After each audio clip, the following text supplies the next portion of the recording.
So you're talking about how students become engaged and excited about different aspects of social policy.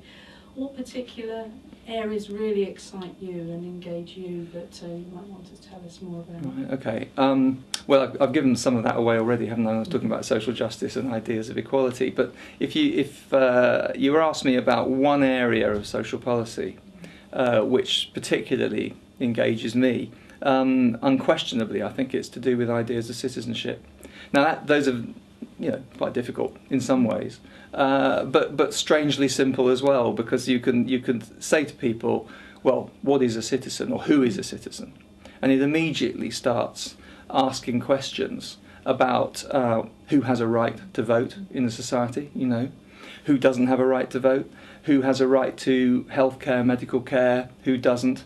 And looking around different societies, answers to those questions are very different. So immediately you're into an area of sort of belonging, who belongs, who doesn't, who's regarded as marginal. I mean, in the US they're called aliens. So it raises a whole series of issues straight away about how societies treat the individuals who live in them, as it were. More specifically, I would be interested in the kind of the politics of citizenship, I suppose, and the way in which different groups engage in the political process.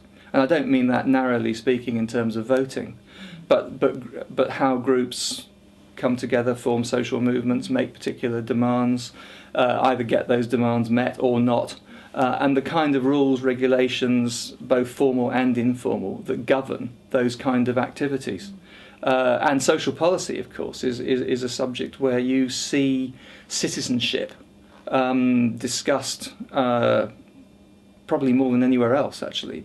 Political science would be another example, but I think social policy more so. And looking at the UK, you can almost chart post-war UK history in terms of how UK society's understood the idea of citizenship. Of course, crucially, it's changed. It's changed massively.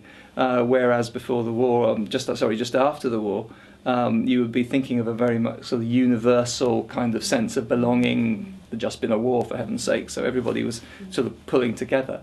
Right now, we're in a period where the nature of citizenship's very challenged.